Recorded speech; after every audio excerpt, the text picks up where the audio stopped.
Morning, good afternoon, and good evening, everybody, and welcome back to another episode of the Three at the Back podcast, unlocking FPL success with stats, data, and expert analysis. I am your host, Darren, and as always, I am joined by my good buddies, Scott and Paul. Boys, how are you doing? Fantastic. Fantastic, he says. Fantastic, Darren. But up until about, 4:30 when that news broke that we'd been kicked out? Yeah, we won't go there. We won't go there. Too short an episode for me to rant. Yeah, too soon. Let's I'll bottle it all up. let's keep the lid on that bottle until the appeal goes through, and then we'll uncork it, shall we? Unleash it, yes. Yeah, indeed. So today's episode, we are talking the three newly promoted teams: Leeds, Burnley, Sunderland. We will go over a little bit about their previous championship campaign, where their opportunities now to survive in the Premier League, who they've bought, who they've sold, is the right man in charge.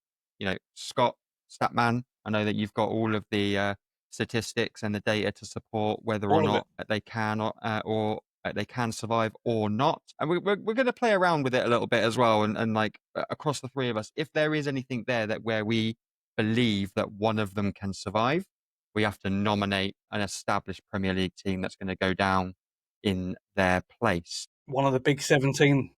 One of the big 17, although let's be honest, it's the bottom 10, isn't it? It's one of the bottom 10. Well, when you're coming up as one of the three, I think all the other clubs are one of the big 17, right? Yeah, but let's be practical about who's realistically going to be in and around like the relegation battle, right? So at the start of last season, you wouldn't have said Spurs would be down there. Well, no, that's very true. Or Manchester United, Yeah. to be perfectly honest with you. I Yeah. mean, well, certainly not across the entirety of the season anyway. So let's get into it. So, I mean, I guess the first place to start would be like, who's spending the money, who's bringing in those reinforcements to help establish or hopefully establish themselves in the Premier League going forward. Also, I mean, let's start with what we think is needed to stay up. Well, what is actually needed, the fundamentals that we think are needed to stay up. I think the first one, you got to spend. You haven't got the financial clout from the championship payoffs or the crowd from that to hold your ground in the Premier League unless you spend that Premier League money straight away. Okay. What's the dangers of that? Southampton last season spent 104 million, and what do they get in return for that? They beat the all-time points lowest record by 1 point by spending over 100 million pound. Ipswich spent 164 million. You know, the gap in spends and revenues are enormous, but clubs have got to spend. That's the first rule. You can do a Nottingham Forest. I mean, you remember that season they came up and they spent God knows how much and signed 22 players in the summer. You know, they even took a 6 points hit because of it, but it paid off. They survived, and then last season they go and finish seventh. So it can be done, but you got to, first and foremost, you got to spend money. I think is the main opening point. You agree? Yeah, I totally agree. And that's not to say that, that doing it the quote forest way is necessarily the right way to do it either. And particularly as we're now seeing that, a lot of those players that they have brought in, yes, they've performed incredibly well and they're being sold on for pretty decently sized profits as well. In my mind, I don't think it's sustainable necessarily, particularly if the clubs that are doing it don't have the infrastructure to support that, and there's very few newly promoted teams that can really risk effectively starting the season on like a -6 or a -10, right? They're going to be scrapping for absolutely every single point. So I agree, but who was the last team to come up and stay up that didn't have Premier League parachute payments? Bournemouth? Forest. So they Forest. Oh, okay. So the way they approached it was we haven't got the squad. I think that the season they came up, they had something like 11 loan players that had to be returned to their parent clubs, and they went crazy in that summer. They went all in. They didn't spend a huge amount, but they just bought quantity. So they had two players for every position because the squad depth is vitally important. And I think that's the second point that it's not just about spending money. Obviously, you got to spend it. You got to get your recruitment spot on, which is difficult. If you only got 120 million pounds to spend to get the right players, first off, it's probably impossible. So the Forest route was, well, let's spend 160 and just scattergun it and get 22 brand new players in and hope they gel and hope that that's squad depth, because we're going to unearth some talent within those 22 players, and the rest we sell on, and that's what's happened. So it can work, but I agree with you that you might end up with 22 players that just don't work, and you end up with a complete mess and probably back-to-back relegations if it doesn't work straight off. Yeah, I mean, and that for as much as they've done really well with the Alanga sale, they found Milenkovic, they got the best out of Chris Wood. It looks like Morgan's Gibb White is on the way out too, which that's a recoup of 110, 120 million even on its own. So it's also littered with the likes of Jesse Lingard and everyone else, where they just went out and bought up pretty much anybody that was desperate to stay and Yeah, play in the Premier they League. took off free agents, they took out players for £2-3 million. It's basically just to get two positions covered across the pitch. Um, Paid off. I say they took a points hit as well, and it worked. So that's an option for the one of the three to come up. Um, Squad depth, but also importantly is the manager. I mean, most managers come up, bring the clubs up. Are they the right person to keep them up? You look at Russell Martin last season, for example. Southampton played some lovely football, very good on the eye, so stubborn to change. It was almost like he was auditioning for himself and using the Southampton team, and it worked because he ended up he's the Rangers manager now, right? And the season before with Vincent Company with Burnley, again played beautiful football, got absolutely smashed in the Premier League. He then lands a job at Bayern Munich and they win the Bundesliga. It's almost like an audition, So if teams are serious about staying up, they must adapt to the Premier League and not try and enforce their play on the league, because they will get completely punished. Yeah, totally agree. Totally agree. Looking at the managers that are currently in charge at the moment. So I can't pronounce the Sunderland man, but you've got obviously Daniel Farke and Scott Parker at Leeds and Burnley. I know obviously Scott Parker's got an established history in the Premier League. I think you were saying pre-recording that he'd been relegated twice with Fulham previously. And Farke was Premier League as well. Was he Huddersfield? He was He was Huddersfield with in the Norwich, Prem. got sacked as Norwich manager, took them down with No, 21 points. wow. Yeah, so yes, they've got a history in the Premier League, but their history is being relegated. Mm-hmm. It's not great, Yeah. is it? But yeah, no, you're absolutely right. If they do come up and actually at least show that they can even give some of the established sides a really good game and play some good football, absolutely, it puts them in the window for other opportunities elsewhere. And some managers might take that opportunity seriously, and others might. Like Kieran McKenna, for example, was the complete opposite of that. He had the opportunity to go to Manchester United before Ipswich were even up in the Premier League, and he stuck by them to stay through that full season, and again showed just how good he can get that team playing, albeit they went down, but what they did do was create a good created stars out of that team as individuals, and some of them have moved on now into the top 6, top 10 teams, which is really a good credit to McKenna and that system. Well, that's the other model. So we spoke about the Forest model, but the Ipswich model was they built a squad of players without going crazy on the spends and wages, and that had one eye on coming back next season, winning the championship, because they were way ahead of schedule by being promoted in the first place. So they recruited wisely, built a very solid. They were fairly competitive last season, but I think they had one eye on being relegated, winning the championship this season, and coming back stronger with that extra parachute money and just another season under their belt. That could be quite possibly what Sunderland will attempt to do this year. Because again, I would suggest if you ask a Sunderland fan, they probably are a little bit ahead of where they would have hoped to have been. The surprise victory in the playoffs. Yeah, that's true, but I feel like they've probably invested quite a lot more heavily than what Ipswich did when they came up. And obviously they've had the benefit of the likes of Tom Watson going to Brighton, Bellingham going to Borussia Dortmund. So they've got that cash influx come in as well, but also losing two of their better players at the same time. So it's like that they're almost kind of, yes, they're coming up too early, but they're also forced to reinvest and replace those two players really, really quickly. And again, Paul, you mentioned a great point pre-recording as well, that the players that they have brought in, and we will go through them in a bit more detail, but a majority of them are African nation players, and that's gonna have a real big effect come sort of that. 5 of the 6 signings that they've made this summer, and the £100 million they've spent, is African-born players, and will probably be on their way to the African nations in the January period. So it's a little bit of a risky one for them. So yeah, squad depth may be key at that point for sure. Yeah, and I think if they haven't planned for that, that's really short-sightedness, because you can't surely imagine that these players are going to come in and put you in a position of relative safety before Christmas, because that's just wild to even assume that that's going to be the case. And then if these players are players that are going to be established Sunderland players come Christmas, and then all 5 of them are then disappearing, weakens them massively. So it's a really interesting transfer tactic for Yeah, sure. there's not many established sides that could lose 5 of their top players in one hit and be okay. No, agreed.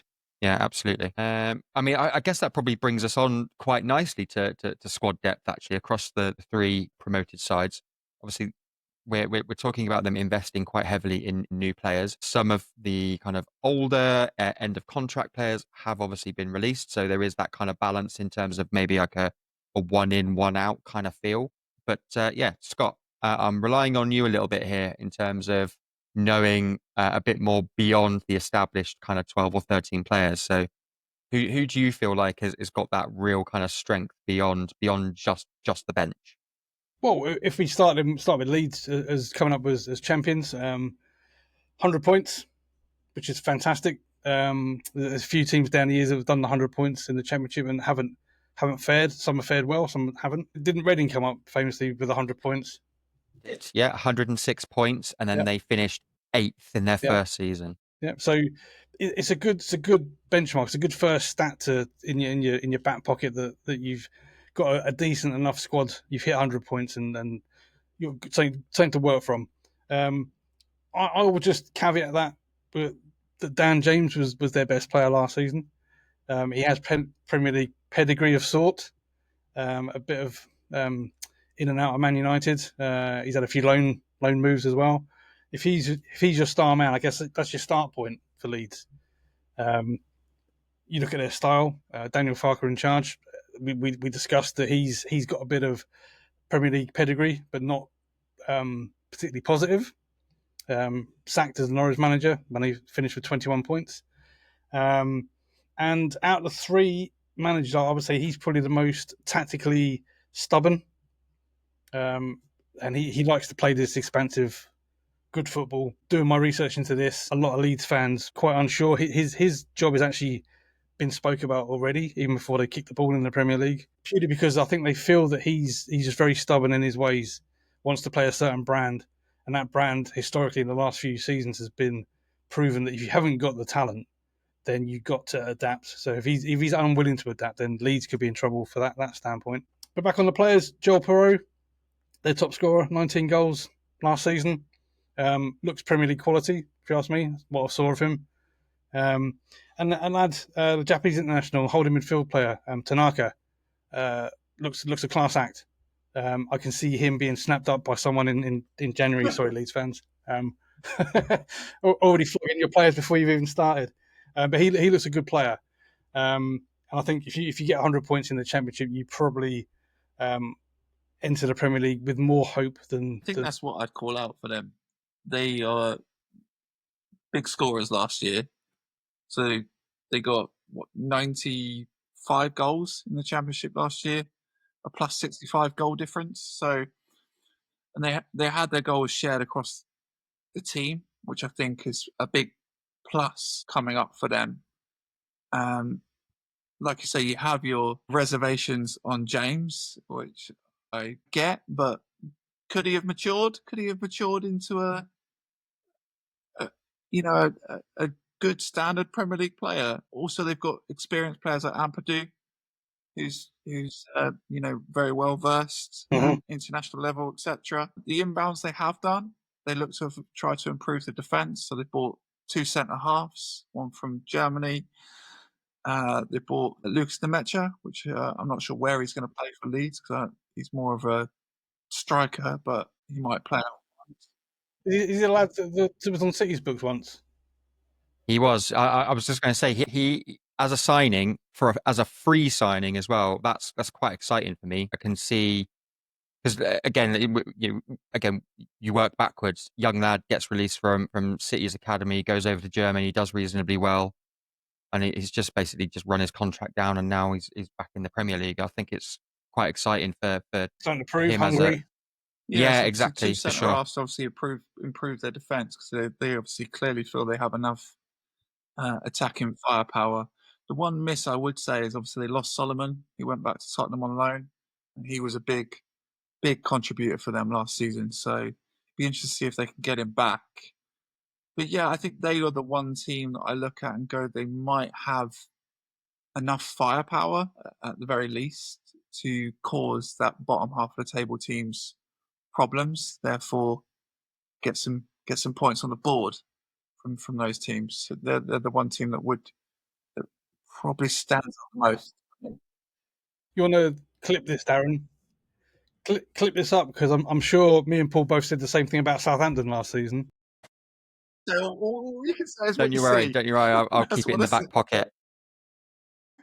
Yeah, but you make a really good point on the firepower side of things, Paul. Let's say 95 goals scored last year, XG of 89.1. So they only just marginally outperformed their expected goals. The only team to record a higher XG in all of Europe last year, Liverpool. Barcelona. So Leeds were second to Barcelona in all of Europe for recording the highest XG last year. So I think you're absolutely right. I think they've made the sensible move of looking at where they are weaker in many respects.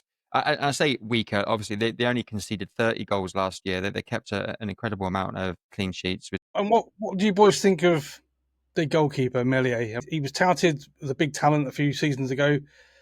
Whenever I see the lad, he seems to be short on confidence. He makes lots of mistakes. I feel that they need to maybe replace him or have him as a number two. 100%. Yeah, 100%. I was just about to say that, like, although they only conceded 30 goals last season, and Melier obviously being the keeper, picking up the clean sheets as a result of that, I also believe that they recorded one of the highest expected goals against, which probably suggests that their defense was actually quite leaky. It's just that the teams that they were playing up against just didn't have a finisher, in many respects, and that will be exposed massively when you're coming up against the likes of the Salahs and the Haalands and hopefully the Gyökereses and all that of the world, right? So yeah, definitely, I think they've made the right decision to go and shore up that defense. Goodmanson as well with at the left back position. I do think a keeper is probably someone that they will try to bring in before the season starts. Burnley. Move on to Burnley. Burnley next. Scott Parker, 44, English, well known as a player, well respected, and quite a likable character. Managerial career, not a great deal to write home about. 2 relegations with Fulham from the Premier League. Went to Club Brugge, was sort of fairly successful, and then now at Burnley. Now, Burnley come up again with 100 points, but a completely different sort of team than I think we've seen come up in previous. Yeah, they're the complete opposite. So very dull to watch. I mean, I think I saw Burnley 6 times last season, and they were dull to watch. Very pragmatic, very controlling of the ball, but not in a progressive way. Only conceding 16 goals last season, which is something probably will never be beaten. But interestingly, you mentioned Leeds XGA. Burnley's was higher, although they only conceded 16 goals. Which I guess you put it down to maybe 2 things. James Trafford in goal had a great season. Touted for a move to Newcastle now. Poor finishing. Like you sort of alluded to, a lot of Championship sides do struggle to put the ball in the net because they lack that sort of clinical quality striker. But yeah, their XG was higher than Leeds despite their fantastic defensive performance, and that's basically what their game will be. So it'd be interesting to see. Most teams that come up try and play this expansive football and get blown away. Burnley will come up and try and be dogmatic, dogged, sit in, counter attack, and their problem will be scoring goals. I can see them losing lots of games by the odd goal, but they just don't score enough. Yeah. It'd be interesting that contrast the styles will be fascinating to watch. Yeah, for sure. And I think they again, they had a very opposite season to Leeds in the Championship, and they're very opposite to Leeds in the transfer market by reflection as well. As you said, like they were a bit dull and a bit turgid to watch last year because, they were very much set up as a defensive side, and that paid off. And now they've entered into the market and they've grabbed the likes of Jaden Anthony, Marcus Edwards, Ian Fleming. Like they recognizing again, like what is going to be our major weakness going into the Premier League and how do we solve that? And absolutely, that's to go out and get some like dynamism into the squad with some really good, decent wingers. And yeah, again, I think they're probably a really kind of good striker away from completing that solid front three. Marcus Edwards, by the way, was outed as quite a big move player not too long ago. I think he was being courted by a lot of the top four, top six teams in the Premier League maybe 2 seasons ago. So it's interesting to see that he's been snapped up by Burnley now for what was 8.5 million, 9 million quid. So Jaden Anthony from Bournemouth, I didn't see too much of him last year, but again, another £8 million deal, and it just goes to show what Burnley's intent is here, is to keep with what they've established all of last season with, as I said, James Trafford in goal and trying to keep that solidity there. Although obviously, if he does end up going to Newcastle, they're going to have to find that immediate replacement for him. But yeah, again, it looks like they've highlighted what they need, and they've made moves in the market to kind of plug those gaps pretty quickly. I mean, one of their standout players Paul, was Josh Brownhill, who I think everyone knows from their Premier League days. He was their top scorer last season, most of them from the spot. In FPL terms, if we haven't mentioned in the FPL chat, I mean, he might be a bargain basement midfielder to get in if he's on penalties for Burnley. We'll probably come in at a nicely priced 4.5 mil. That's one thing I wanted to call out. They've Very actually good let shout. him go on a free. His contract's run out. Is he gone? To lose their top goal scorer seems a bit of a surprise. Wow, and obviously they lost probably their best centre half in Egan Riley to Marseille. So it'd be interesting to see whether they can keep up the similar defensive feats that they got last season. 30 clean sheets in the Championship last season, and they were unbeaten at home. It's pretty incredible. But yeah, I struggle to visualize it translating in a much more competitive Premier League, unfortunately. So yeah, and obviously Edwards and Anthony was there on loan last year, so they were in that team. Right, okay, so these have become like permanent deals, or okay, that makes sense. They've got Carl Walker over the line, so obviously that adds that Premier League experience. But yeah, for me, looking at them, I'm not sure whether they'll score enough goals and be able to, live up to that incredible defensive record that they kept last season. So I would have my concerns about them. Yeah, for sure. I think Axel Twinzaby, and they've brought in a lad from Chelsea as well to replace that centre back that's outgoing. Maxim Esteve, very highly rated. Yeah, Palace have been looking at him for a little while. He's solid. I like him. What I've seen of him. I mean, it'd be interesting. I was saying to Darren when you disappeared there, Paul. I say it'd be interesting for the contrast of Burnley style if they do adapt that defensive first mindset. Because I think if you're going to survive, I think that's what you have to do first and foremost: is be solid. again, and build from there. I think if they can utilize that approach against the teams that are in and around them, it could pay dividends because that's how they play naturally. So it's to their strengths. But again, like I say, it's whether they can get enough points in those games. Because it'd be interesting to see. Arsenal aren't very good at playing against a team that sit back, so maybe they get a few points off us. Who knows? So we've covered spending, we've covered who they've brought in and who they've kind of let go, and what that means for squad depth as well. I guess we've kind of sort of covered a little bit about the managers and what they kind of probably will plan to do tactically and whether or not they are the right men to be in charge. Just Typically, the briefly on the guy that's unknown. Regis Labrie is relatively unknown in this country, and relatively unknown really in a managerial sense. Full stop, because he only had one other managerial role prior to Sunderland, and that was with Lorient in the French league, where he got relegated. oh my goodness. So, not a great start. But they called him the thinking guy. Apparently, he's very astute, very smart, very studies the game. So tactically, Sunderland might have an edge in those tight games against the teams in and around them because he's very tactically aware of what they need and that, which is a plus, because that's my negative, as I said, about Daniel Farke not being able to adapt and being sort of a bit pig-headed in his approach. Labrie might have an edge with that. I think it all depends on the start that these teams get. As we saw last season, if you end up with a first 10 games without a win like Gary O'Neill did last season, you lose your job. Doesn't matter how good you are tactically. If you're not there, there's nothing you can do about it. Yeah. So they need to pick up points quick, which is also key to their survival. Yeah, totally agree. And I think tactically, I was reading a little bit about kind of like the style of football he likes to play and whatnot.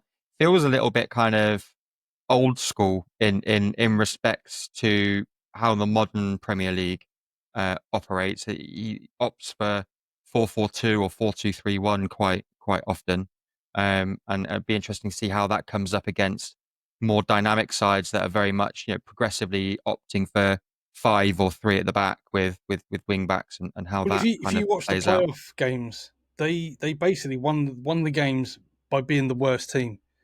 Backs against the wall, especially in that final against Sheffield United.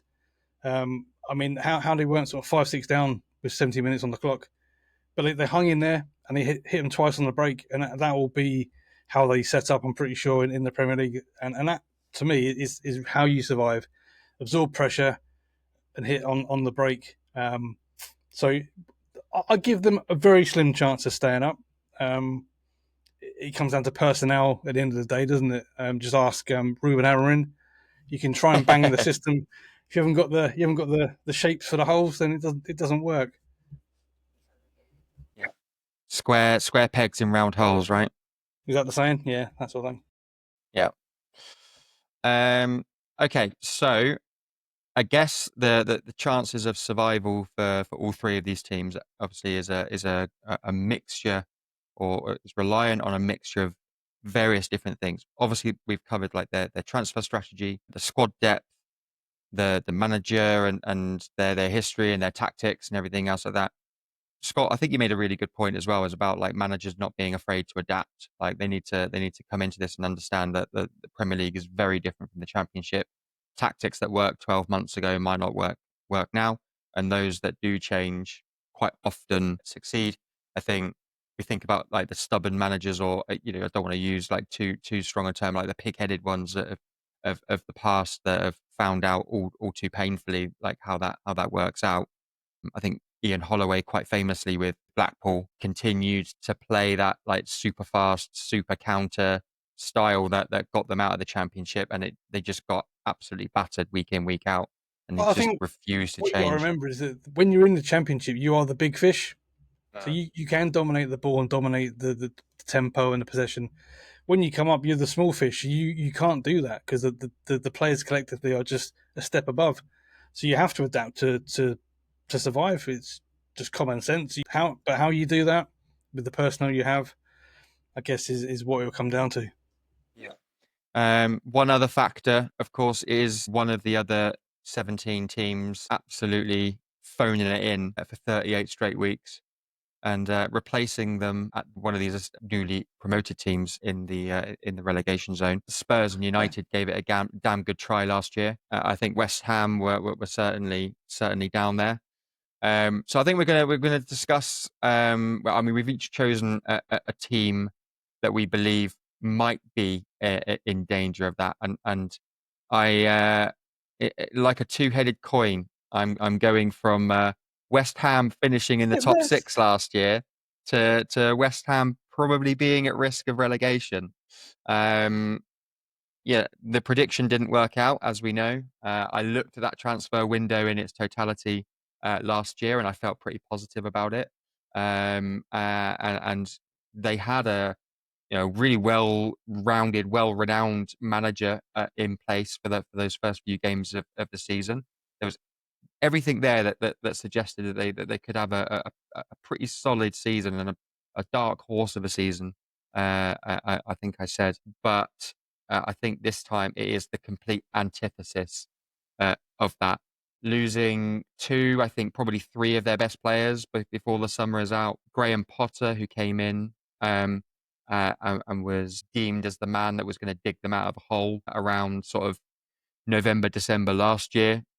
Next to zero impact in terms of how West Ham played. And then again, unless there is some kind of miracle in the back end of this transfer window and they somehow find some money down the back end of the sofa and really, really wisely reinvest that Kudus money, then I think they're going to be bang in trouble. And I think it does give a team like Leeds or Burnley or Sunderland a chance of surviving. I think you make all good, valid points, and I think West Ham certainly will be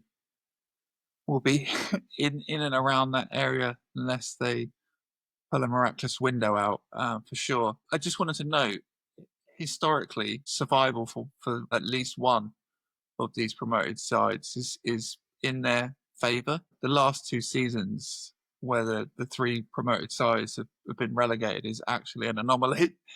It's only ever happened 3 times in Premier League history.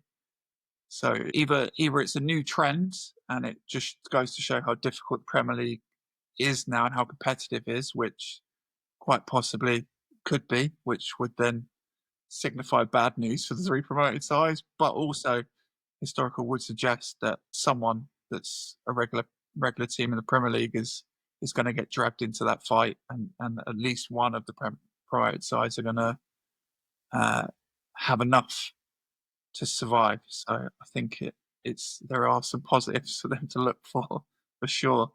I guess I'll go on to my pick while I'm ranting about Premier League survival odds. Mine would be Wolves. Probably similar to you, Darren. They struggled last year. Pereira came in, stabilised. They had a good second half to the season for sure, which was enough to survive, but they've lost a lot of key assets, obviously losing Aït-Nouri, losing Cunha, big boots to fill within that squad. And they've obviously signed Strand Larsen on a permanent, which I think is a positive move by them. So it'd just be more whether they can fill those boots, I think, will be the difference between maybe surviving and being right down there again this season. For me. When Cunha was banned, many games he missed last season whilst they were banned. When we had John on here, big Wolves fan, he made a very valid point that they looked okay without Cunha. Brought in Manetzi and Ballagard and Strand Larsen, the 3 of them worked really well together. So they'll be hoping, and that clicks this season. But I think the massive loss is Aït-Nouri. I mean, what a talent he is. Replacing him on that left will be difficult. Yeah, I think it's a good pick. I think Wolves will struggle. Whether they've not just got enough quality to survive, we'll see. But yeah, they'll definitely be down that end of the table for sure. I think Vitor Pereira could be the key in whether they stay up or not. Can he get them consistently working like he had done from December?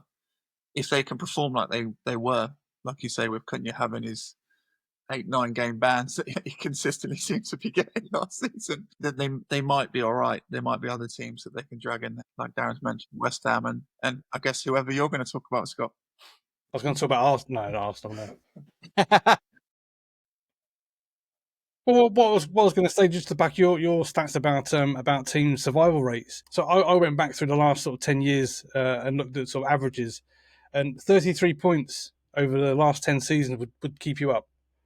People talk about this magic 40 points. It's a bit of a myth. 33 points is, according to my calculations, is what would keep you up as an average. I just went through the top, the last 10 seasons, the teams that finished top in the championship and where they fared in their first season up. And that doesn't bode very well. I think people think if you hit that magical 100-point mark, or you win the league quite convincingly, you have the better chance of staying up. Doesn't always work. Just for example, Norwich came up in the 19 season, finished bottom with 21 points. They then went down and come up again in the 21-22 season and finished bottom again, but got 22 points this time. Burnley came up, won it in 22-23, and went down in 19th with 24 points. So it doesn't mean a great deal. Historical data would say that coming up top doesn't always relate to you staying up. Often enough, it's the team that finishes second that has the better chance. So maybe in that scenario, Burnley are the ones to be. So my pick, and just before I start, when we do our predictions, are you going to have these teams in your bottom three? Well, yeah. We've staked a claim now. We suggested that one of the teams are going to survive, and these are the teams that are going to drop out of the Premier League. So they've got to be there, haven't they? Because I will go on record as saying that the team I'm going to pick, I'm going to have in my bottom three for relegation. It's just who I picked to survive is up in the air. But this team, I think, is Brentford. I think the loss of Thomas Frank is huge. I rate him massively.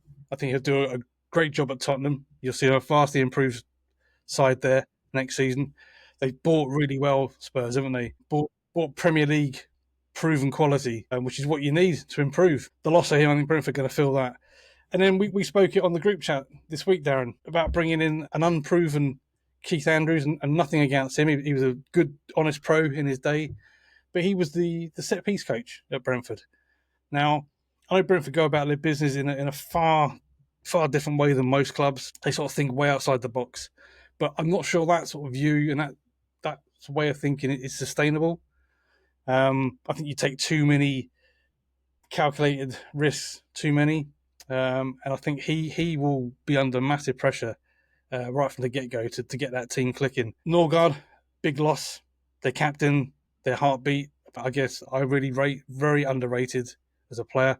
To Arsenal's benefit, I think he'll do a great job at Arsenal as a squad player. In Burmo, loads of talk that he won't be there at the start of the season, whether he goes to Spurs or he goes to United, more likely. Massive loss, 20 goals, 12 assists. Their talismanic player. And loads of rumours that Visser is being touted. Forest are putting a bid today for him. So the signs for Brentford aren't good.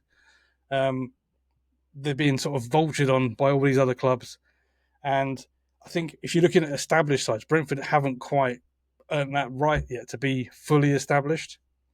I mean, what season did they come up? They came up in 21.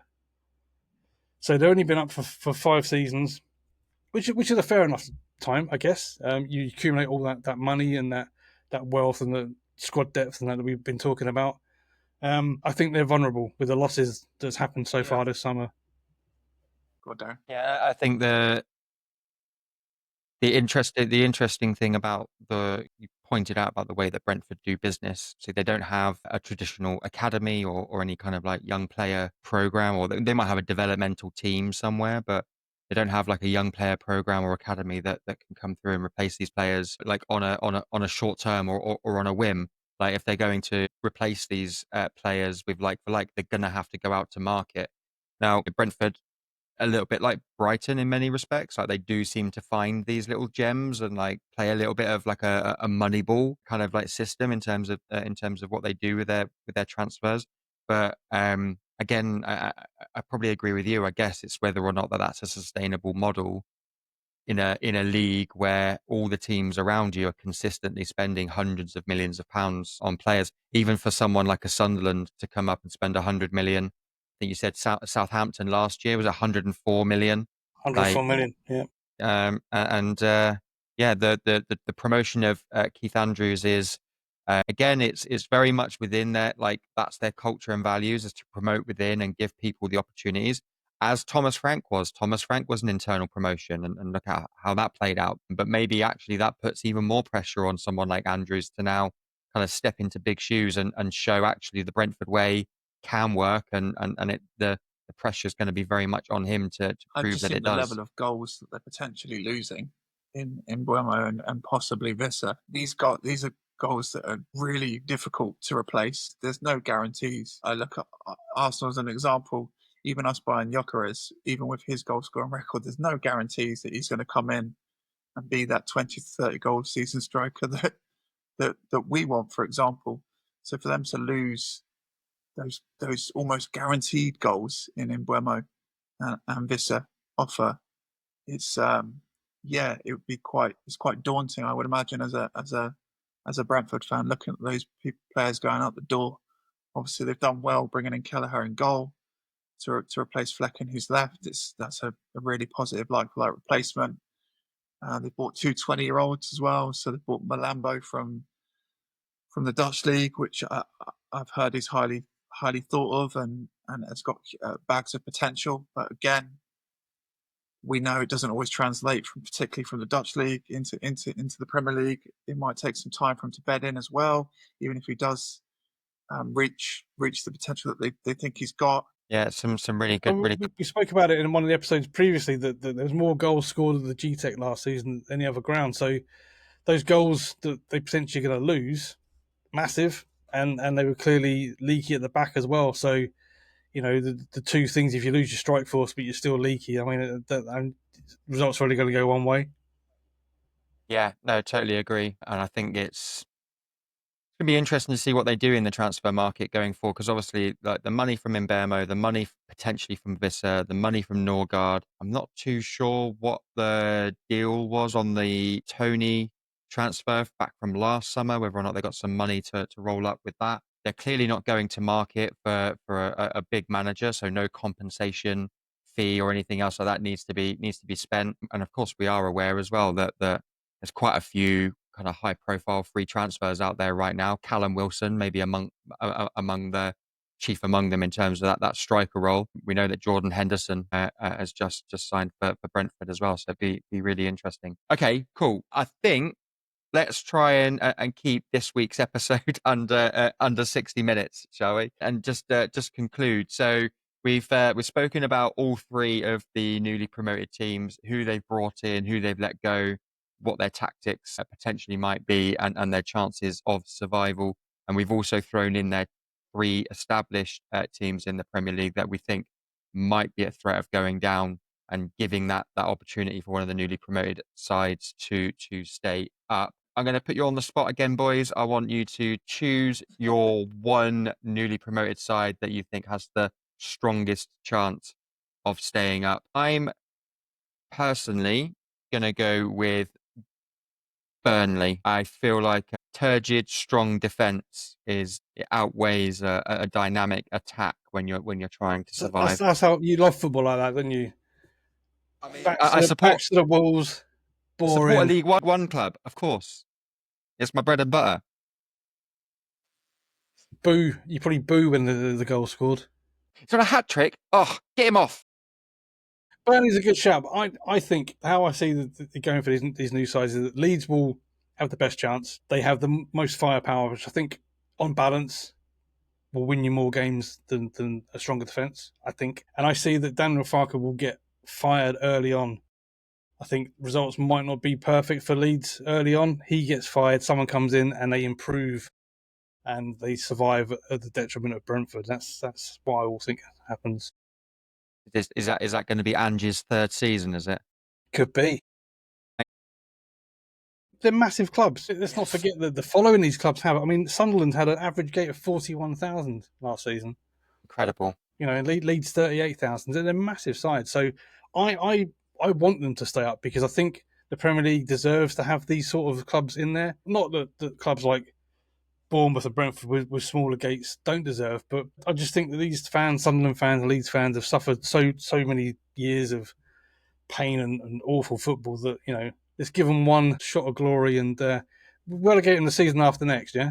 Yeah, it's to be fair, I will say that the fan bases of all three of those sides is mightily impressive, and you're absolutely right. They are as established Premier League sides as any of the other 17 sides that we're playing up against next year. I think Sunderland as well. Do they hold the League One gate record as well? Was there it was like 44,000 people turning up for League One games week in, week out. It's incredible support from that community. So yeah. And on our FPL chat site, I think for people like Kane, who's a lifelong Leeds supporter, just to have him a bit happier than his dour Yorkshire normally, yeah, a bit more positive would be nice.